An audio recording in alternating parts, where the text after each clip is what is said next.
कुछ दिन पूर्व क्या हुआ था, सोनिया गांधी जी ने एक आर्टिकल लिखा था और उन्होंने ये बात कही थी कि जो ये चुप्पी है भारत सरकार की, उन्होंने कहा कि ये ठीक नहीं। उनका कहना था कि एक स्टैंड होना चाहिए। अगर बहुत संक्षेप में बड़े मोटे तौर से बताएं कि उनका ये कहना था कि जो ईरान में हत्या हुई वो उस पर भारत का स्टैंड बिल्कुल खुल के सामने आ जाना चाहिए था और बिल्कुल खड़े होना चाहिए था, ऐसा भी उनका कहना था। अगर उसका हम जस्ट निकाल के आपको बताएं आम जनता के बीच में, एग्जैक्ट लाइन कहेंगे तो मैं वो भी पढ़ दूंगा। उनका कहना था कि वसुधैव कुटुंबकम की हमारी एक पॉलिसी रही है, लेकिन इसके विपरीत आज जो बात आई वो मैं रखना चाहता हूं। और वो बात बड़े कांग्रेस के ही सांसद हैं शशि थरूर जी, उन्होंने ये बात कही, जो लोग सरकार की चुप्पी को कायरता कह रहे हैं, जो ये कह रहे हैं कि सरकार चुप है तो कायर है, उनको ये समझना चाहिए। शशि थरूर कह रहे हैं कि डिप्लोमेसी, जो कूटनीति होती है, डिप्लोमेसी, उसमें चुप्पी के भी बड़े मतलब होते हैं। और उनका कहना है कि वो इस कूटनीति को, इस मुश्किल को समझ नहीं रहे। मल्टी डायमेंशनल संबंध है, इस समय रखना पड़ेगा भारत को। ऐसा नहीं कि हम एक ही जगह खड़े हुए और एक ही जगह खड़े हुए दिखाई दें, ऐसा नहीं हो सकता। आपका फोन आ गया, बात कर रहे थे, देखिए चमक रहा है, फोन उठाइए। जो बोल रहे थे ना टीवी पे, आ गया फोन, कहां से आया है? तो ये जो मल्टी डायमेंशनल है, ये इस समय जो डिप्लोमेसी है, उसमें एक जगह खड़े होने का नुकसान भी हो सकता है। ये तमाम सारी बातें हैं, इस बातचीत का सिलसिला शुरू करेंगे। सबसे पहले जी आप बोलेंगे, अमित जी आइए, स्वागत है आपका। सोनिया जी यदि कह रही हैं दूसरे के घर में आग लगे में तुम भी कूद जाओ, मुझे लगता है ये सोनिया जी कह क्या रही हैं। उनका तो व्यक्तिगत नुकसान हुआ है दूसरे के चक्कर में। हमारे देश के सबसे युवा प्रधानमंत्री राजीव गांधी जी की हत्या क्यों हुई? लिट्टे श्रीलंका का आतंकवादी संगठन था। लिट्टे और श्रीलंका के बीच के युद्ध में राजीव गांधी जी की गलत नीतियों के कारण भारत कूदा, जिसका नुकसान देश को हुआ। भारत के युवा प्रधानमंत्री राजीव गांधी जी की हत्या हुई श्रीलंका के कारणों से। और सोनिया जी इस तरह की विदेश नीति बता रही है। आज नाम के साथ सहारे नहीं चला जा सकता, अब मान के सहारे चलना होगा, क्योंकि हमें सबसे दोस्ती करना होगा।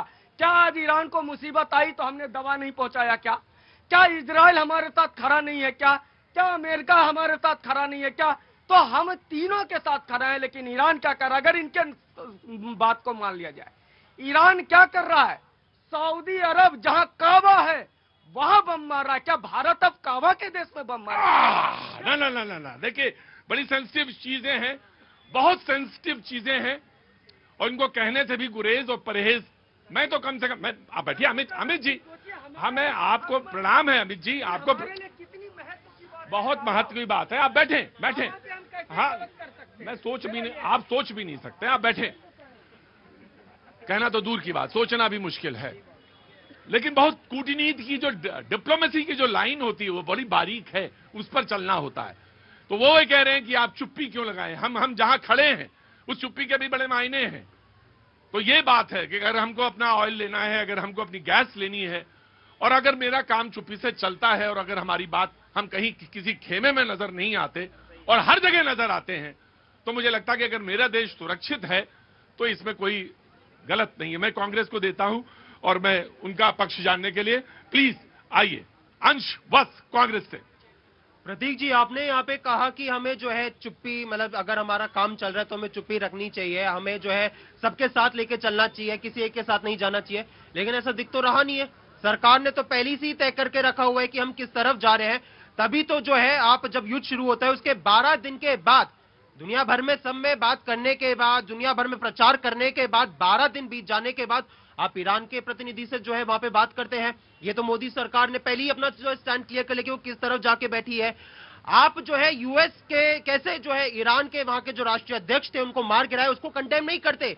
लेकिन जो प्रस्ताव आता है संयुक्त राष्ट्र में ईरान के जो पूरा अटैक कर रहा है उसको आप कंडेम करते हैं। यानी आपने तो पहले ही तय कर लिया कि आप यूएस इजराइल के साथ काम कर रहे हैं। आपने तो पहले ही दिखा दिया कि आप यूएस इजराइल के साथ काम कर रहे हैं। आपने ईरान को पहले ही छोड़ दिया है। ये तो आपने अपनी कार्यशैली में दिखाई दी। वो कहते हैं ना कि कटनी और करनी में अंतर की बात, तो वो चीज तो सरकार ने पहले ही दिखा दी। आपकी जो कूटनीतिक विफलता रही है उसका खामियाजा ये देश भुगत रहा है। Right, taking your point. जी आइए जनाब आली।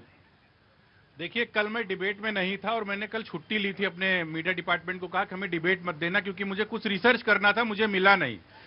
सोनिया जी ईरान के लिए खूब चिल्लपों कर रही हैं, फलस्तीन के लिए झंडा उठा रही थी, बैग उठा रही थी श्रीमती प्रियंका वाड्रा।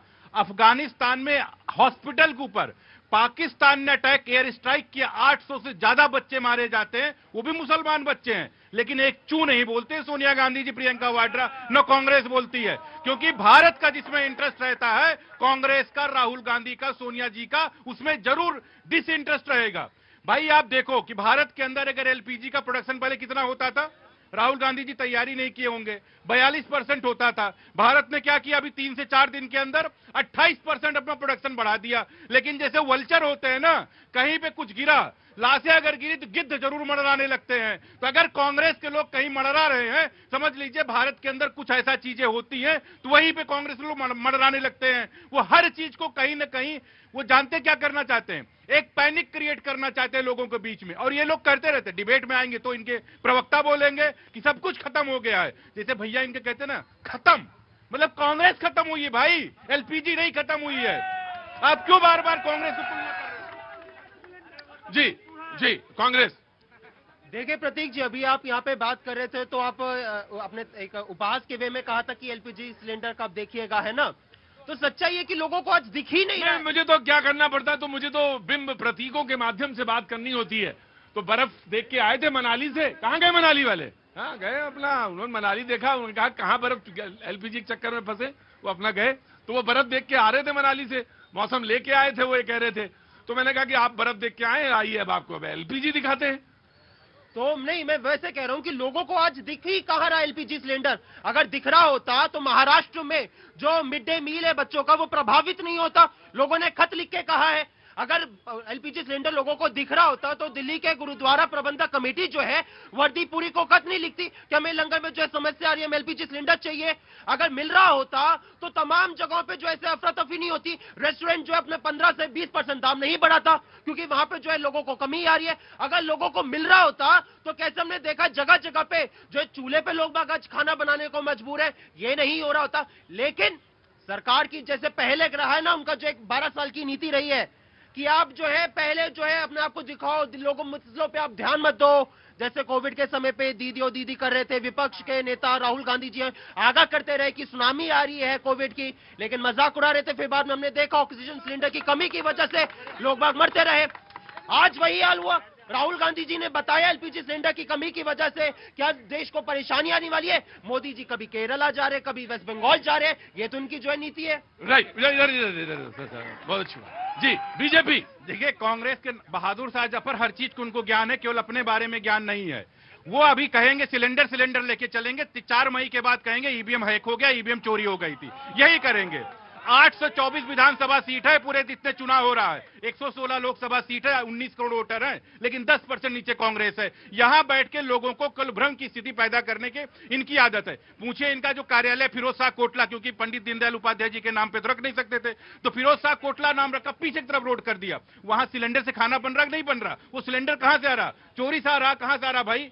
आपने अभी इफ्तार पार्टी दिया प्रदेश कांग्रेस कार्यालय पर, वहां सिलेंडर कहां से आया? आप अपने लिए सिलेंडर रख लो, उसके बाद लोगों के आप पैनिक करो, सिलेंडर नहीं मिल रहा। अब मैं बताता हूं सिलेंडर कहां से आया। बिहार के डिप्टी सीएम के जो ओएसडी हैं, वो एक गोडाउन में जाते हैं, कहते हैं 15 सिलेंडर चाहिए और 4 अपने घर में ले जाते हैं। अब मैं बताता हूं कहां पे आया। भोपाल में परिवारों के घर में सिलेंडर नहीं है। भारतीय जनता पार्टी के जो जिला का मुख्यालय है, वहां पे 2-2 महीने का जो स्टॉक भरा हुआ है। अब मैं बताता हूं कहां से है स्टॉक। इनके भागलपुर में एक नेता है, वो जाते हैं 37 सिलेंडर उनके घर से पकड़े जाते हैं, यहां पे सिलेंडर आया। वो झूठी खबर इन्होंने फैलाई अब्बा।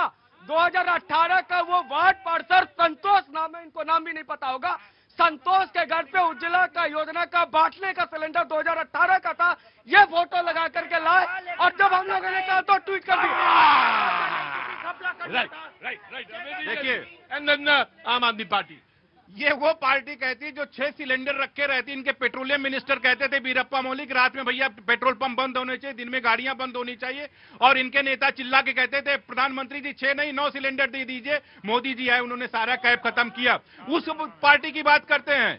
ये वो बात करते हैं जहां पे इनको ये नहीं पता होगा कि भारत के अंदर 28% प्रोडक्शन बढ़ रहा है। तो प्रोडक्शन जब बढ़ा तो सिलेंडर कहां जाएगा? भारत के लोगों के पास आएगा।